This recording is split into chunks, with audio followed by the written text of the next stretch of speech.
আসসালামু আলাইকুম।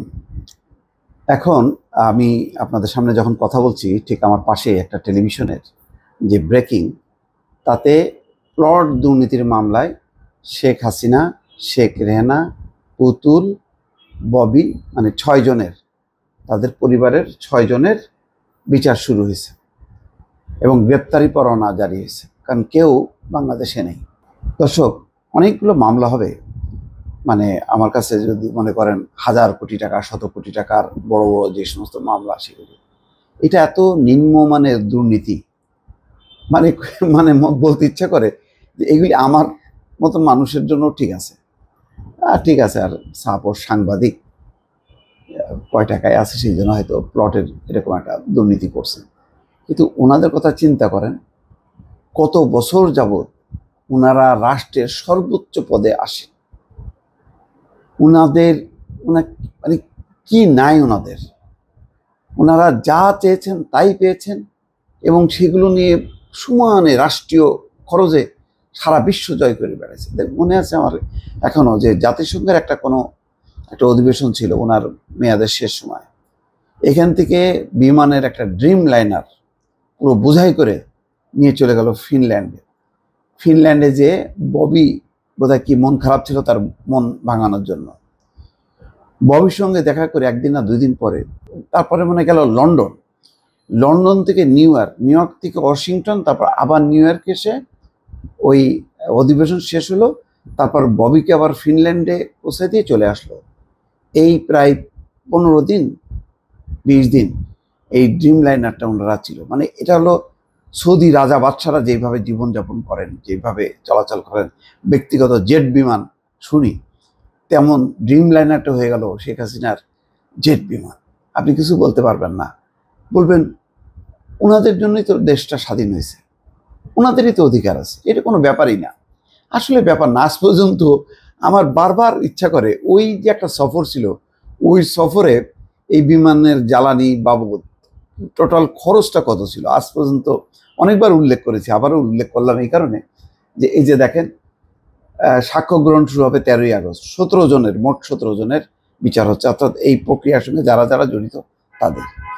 এটা মানায় ওনার দেখেন, মানে বক্তৃতা দিতে যখন উনি দাঁড়ান তখন মনে হয় উনি বলতেন যে উনি বেঁচে আছেন তার বাবার অসমাপ্ত কাজগুলো শেষ করতে। বাবার স্বপ্ন কি?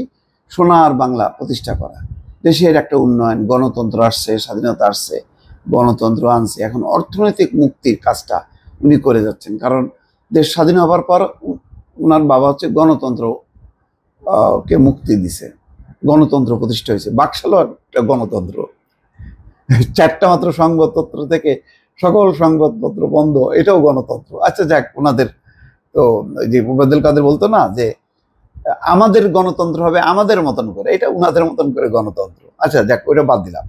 যাক, উনি 15ই আগস্ট যেহেতু সময় পাননি, 3.5 বছরের মাথায় মারা গেছে। উনার এটা হলো বাবার হলো তো স্বাধীনতা আনছে, গণতন্ত্র দিছে, এখন উনি হলেন অর্থনৈতিক মুক্তি দরকার, এখন ওই গণতন্ত্র নির্বাচন দরকার না। এই অর্থনৈতিক মুক্তি দিতে যে কতগুলো যে মাফিয়া তৈরি করলো সালমান এফ রহমানের মতন লোকরা, হয়ে গেল আওয়ামী লীগের মূল কাণ্ডারি। কোথায় আনিসুল হক মূল কাণ্ডারি, কোথায় এস আলম মূল কাণ্ডারি, কোথায় ওই যে বসুন্ধরার শাহ আলম, সেও হয়ে গেল সব মূল কাণ্ডারি। এরাই আওয়ামী লীগ।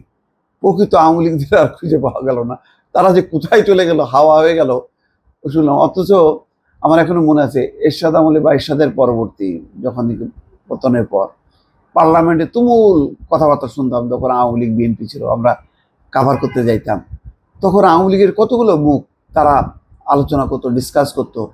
পরবর্তী সময় তারা কোথায় হারায় গেল? তখন ওই নজরুল ইসলাম মজুমদার, সালমান এফ রহমান, সব ধনী শেঠ, আরে বাপরে বাপ, কি বক্তৃতা তাদের, যে আমি তো আপনার সাথে আছি, আপনি মারা গেলেও আপনার সঙ্গে আছি। ও আল্লাহ আল্লাহ আল্লাহ। একে আজাদ, শাহ আলম, বসুন্ধরার, এদের বক্তৃতা শুনছেন? বেনজিরের বক্তৃতা শুনছেন? কোথায় গেল তারা? আর এই এখন এই প্লট দুর্নীতির মামলা, আচ্ছা প্লট দুর্নীতির মামলা কাদের হয়? এ করে দেখেন যতগুলি দুর্নীতির মামলা হয়েছে, এই প্লট নিয়ে জমি কারসাজি যারা করে, এদের লেভেলটা অনেক নিচু। উনি সব লাগবে। পূর্বাচলের ওই 10 কাঠা 10 কাঠা করে 6টা প্লট দিছে, পূর্বাচলেও ওনাদের প্লট লাগবে। আই রে, মানে এই মানে 1000 কোটি টাকা, মানে 1000 টাকাও লাগে, এদের 1000 লক্ষ কোটি টাকাও লাগে। দেখেন লন্ডনে হুড়মুড় করে এখন সব বিক্রি করে দিচ্ছে, সম্পত্তি স্থানান্তর করতেছে। খোঁজ নিয়ে দেখেন সব হচ্ছে শেখ হাসিনার চেলাবেলা। সব জায়গায় দুবাই করছে, আমেরিকায় করছে, সারা বিশ্ব বাংলাদেশের টাকা। 15টা বছর এমন একটা চমৎকার সময় পাইছিল, এই সময়টায় বাংলাদেশটাকে পাল্টে দেওয়া যেত। দেখেন মাহাথির মাত্র 12 বছরে, এক যুগে, যখন নাকি মাহাথির ক্ষমতা নেয়, খোঁজ নিয়ে দেখেন, আমি চ্যালেঞ্জ দিয়ে বললাম, যখন মাহাথির ক্ষমতা নেয় ওই সময় আর বাংলাদেশ একদম সেম। বাংলাদেশের ঢাকা শহরের যে রাস্তাঘাট, ওই কুয়ালালামপুরের রাস্তাঘাট তেমন ছিল। তা মাহাথিরও কিন্তু গণতন্ত্র দেয়নি, এক ধরনের মেকি গণতন্ত্র, সেমি গণতন্ত্র, কিন্তু সে যেটা দিছে অর্থনৈতিক মুক্তি। 12 বছরের মধ্যে টুইন টাওয়ার দাঁড়ায় গেছে মাথা উঁচু করে, অর্থনৈতিক উন্নয়নের প্রতি করছে। আমাদের একটা আছে, যেখানে তাকাবেন পদ্মা সেতু দেখতে চড়তে খুব মজা লাগবে, মুগ্ধ হয়ে যাবে। দেখেন ওর ভিতরে দুর্নীতি। যত মেগা প্রজেক্ট আছে সব মেগা প্রজেক্টের ভিতরে আছে, লুকায় আছে দুর্নীতি, সব জনগণের টাকায়। আমি গ্রামে গেছিলাম, ওই রাস্তা দিয়ে চলতেছে, কমেন্ট বক্সে একজন লিখছে যে আপনার লজ্জা করে না শেখ হাসিনার মানে তৈরি রাস্তার উপর দিয়ে আপনি যাচ্ছেন? আমি বলছি হ্যাঁ ভাই, আমি খুবই লজ্জিত এবং দুঃখিত। এছাড়া কি করবো বলেন, এই রাস্তাটাই তো, আমি রাস্তার পারে তো আমি জঙ্গল দিয়ে আর হাঁটতে পারবো না। আর এই রাস্তাটা শেখ হাসিনা তার নিজের ব্যক্তিগত অ্যাকাউন্টের টাকা দিয়ে এটা করছে, আমার খুবই লজ্জা লাগতেছে এই রাস্তা দিয়ে। আমাদের মানুষের মনোভাব হলো এই, পদ্মা সেতু করছে হাসিনা, এই করছে হাসিনা, বাহ কি মজার কথা। তো কাজটা কি? 15 বছর আরে বাবা, আরে একটা 5 বছর ঠিক মতো ক্ষমতায় থাকতে পারলে অনেক উন্নয়ন হয়। বললাম না, মালয়েশিয়া 12 বছর আর সেখানে 15 বছর ছিল। তো দেখেন এখন ওই পূর্বাচলের প্লট দুর্নীতির মামলা এখন অভিযুক্ত। কি বলবেন এগুলি?